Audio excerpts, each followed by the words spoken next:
Sir నమస్తే అండి. నమస్తే.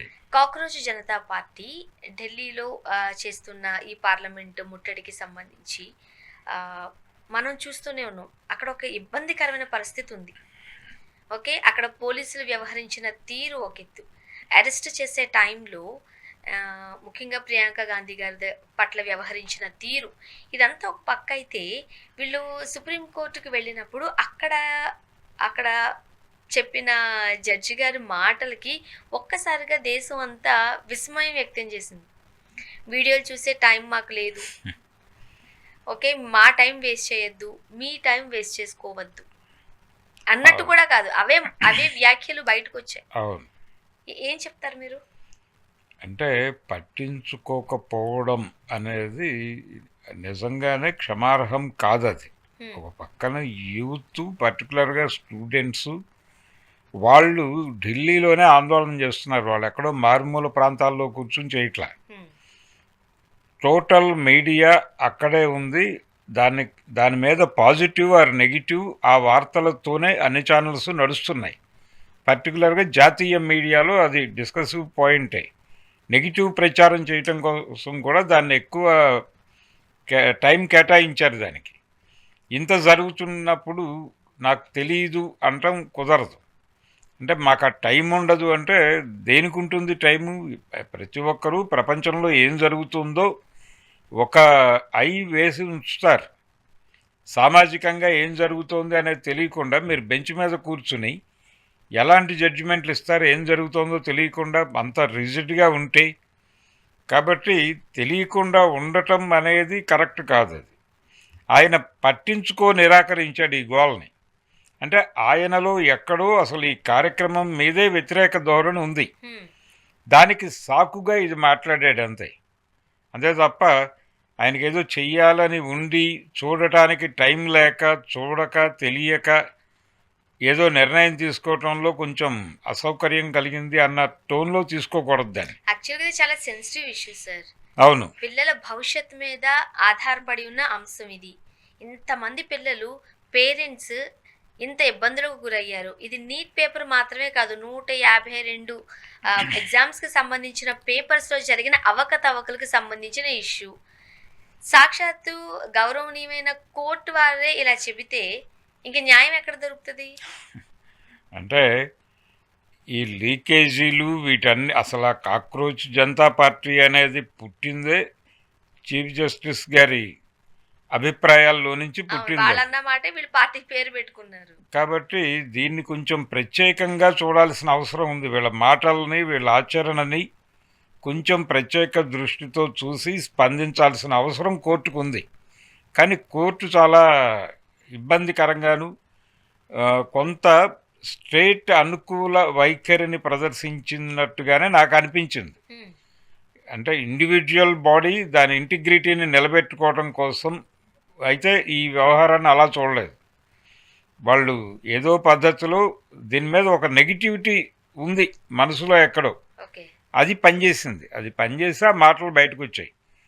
లేకపోతే మరి అన్ని రోజుల నుంచి నిరాహార దీక్ష చేస్తున్నాడు అతను. పైగా దేశవ్యాప్తంగా దీనికి సానుకూల స్పందనలు వస్తున్నాయి. ప్రతి ఒక్కరూ మాట్లాడుతున్నారు మీడియా ముందుకు వచ్చి తమదైన పద్ధతిలో. వేటిని పరిశీలించకుండా, పరిగణనలో తీసుకోకుండా మీరు ఎలా రాజకీయ కార్యకలాపాలు జరిపిస్తున్నారు ఒక రాష్ట్రంలో అనేది కీలక ప్రశ్న. ఎవరైతే మాట్లాడారో దీని మీద, అంటే ఈ కాక్రోచ్ మూమెంట్కి సంబంధించి ఆ వీడియోలు చూడలేదు, మాకేం తెలియదని ఎవరైతే మాట్లాడారో వాళ్ళ స్పృహ ఏమిటి, సామాజిక స్పృహ అనేది కూడా డౌటే. ప్రయోజనం అంటే వాళ్ళ ప్రయోజనానికి అందలేదు అది. ఇప్పటి వరకు బీజేపీ మమ్మల్ని ఎవ్వరు ఏం చేయలేరు, మేము ఏదనుకుంటే అదే అంటూ ఒక మొండి వైఖరికి ఈరోజు కమలం పీఠాలు కదిలాయి. వాళ్ళలో ఒక కలవరం ఏర్పడింది.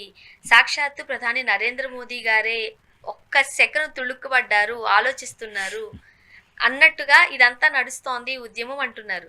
వాస్తవం అయ్యుండే అవకాశం ఉందా? అంటే బీజేపీని అది కుదిపింది, అలాగే కాంగ్రెస్ పార్టీని కూడా కుదిపింది. అంటే ఆ రోజు వరకు ఈ పార్లమెంటు ముట్టడి అనేటువంటి లేదు, పార్లమెంటుకి చలో పార్లమెంట్ అనేంత వరకు కాంగ్రెస్ పార్టీ కూడా పెద్దగా మూవ్ కాలేదు ఈ దిశగా. అవును. రాహుల్ గాంధీ గారు దీని గురించి ఎందుకు మాట్లాడటం లేదు అని ఒక విమర్శ వచ్చింది. మనం కూడా వీడియో చేసాం. వచ్చిన ఆ సందర్భంగా కౌంటర్ మాట్లాడారు కొంతమంది. ఆ కౌంటర్ మాట్లాడిన వాళ్ళు రాహుల్ గాంధీ వెళ్ళి దానికి ఆయన కలర్ ఇచ్చి ఇదేదో కాంగ్రెస్ వాళ్ళు చేస్తున్న కార్యక్రమం అని ప్రపంచం మాట్లాడుకునే వీలు లేకుండా ఉండటం కోసం వెళ్ళట్లేదు అని చెప్పారు. Justification dialogue. హ్మ్. నిజానికి ఒక ప్రధాన ప్రతిపక్షంగా ఆయన కొంతమంది ఎంపీలతో, విపక్ష ఎంపీలతో కలిసి వెళ్ళి ఒక గ్రూప్గా వాళ్ళని కలిసి ఉంటే బాగుండేది. వాళ్ళ మానసిక స్థైర్యాన్ని ఇచ్చినవాడు అయి ఉండేవాడు ఆయన. అదేం తప్పేం కాదు. కానీ ఆ పని కూడా చేయలేదు ఆయన. సడన్గా ఆయన మోడీ గారి ఇంటి దగ్గరికి వెళ్ళి ధర్నా చేశారు. ఈ ధర్నా మేమే చేయించామన్న టోన్లో బీజేపీ వాళ్ళు మాట్లాడుతున్నారు. హ్మ్. మేం ప్రధాని ఇంటి దాకా ఎలవ చేసాం ఆయన, ఇంతకంటే ప్రజాస్వామ్యం ఏముంటుంది ఈ ప్రపంచంలో అని మాట్లాడుతున్నారు వాళ్ళు. ఇది నడుస్తున్నటువంటి పరిస్థితి. వాళ్ళు ఒక్కసారి ఈ పార్లమెంటు వైపు ఈ కుర్రాళ్ళు స్టూడెంట్స్ కదలటం అనే దాంతో మనం ఎక్కడో ఇర్రెలవెంట్ అయిపోతాం పట్టించుకోకపోతే దీన్ని అని చెప్పి హడావిడిగా వచ్చేసి ప్రధాని ఇంటి దగ్గర ధర్నా కార్యక్రమం వాళ్ళు పెట్టారు. అలాగే నడ్డా దగ్గర నుంచి మొదలు పెడితే ప్రధాని మోడీ వరకు మాట్లాడారు. మోడీ గారు 2 సార్లు మాట్లాడాడు. 2 సార్లు మాట్లాడాడంటే ఆయనకి గట్టిగానే సెగ తగిలింది అనేది మనం అర్థం చేసుకోవచ్చు. సో ఇప్పుడు వాళ్ళు ఆలోచిస్తున్నారు దీన్ని ఎలా హ్యాండిల్ చేయాలి, ఎలా డీవియేట్ చేయాలి, ఎలా డైల్యూట్ చేయాలి అనే కార్యక్రమంలో వాళ్ళు తలమునకలై ఉన్నారు. అండ్ మహిళల పట్ల అక్కడ ముఖ్యంగా ప్రియాంక గాంధీ గారి పట్ల వాళ్ళు వ్యవహరించిన తీరు కూడా మనం మాట్లాడుకోవచ్చు. అంటే పోలీసులు వాళ్ళ పద్ధతిలో వాళ్ళు వెళ్ళారు. నేను ఇందాకే చెప్పినట్టుగా అంటే కొంచెం చేతులు వేసి అది ఇబ్బందికరమే కదా సార్. అంటే మనం ఇక్కడ కేవీఆర్ గారు జర్నలిస్ట్, ఆయన అరెస్ట్ చేసిన సందర్భంగా అవును. నిరసన తెలియజేస్తున్నటువంటి అతని వైఫ్ని వాళ్ళు హ్యాండిల్ చేసిన పద్ధతి కూడా తీవ్రమైన అభ్యంతరకరంగానే ఉండింది. అవును. దాని మీద కేసు వేశారు. ఆ కేసులో ప్రొసీడింగ్స్ లేవు. దాన్ని ప్రాపర్గా ఫాలో అప్ చేసి నిలబెట్టుకునే ప్రయత్నం ఒకటి జరగాలి.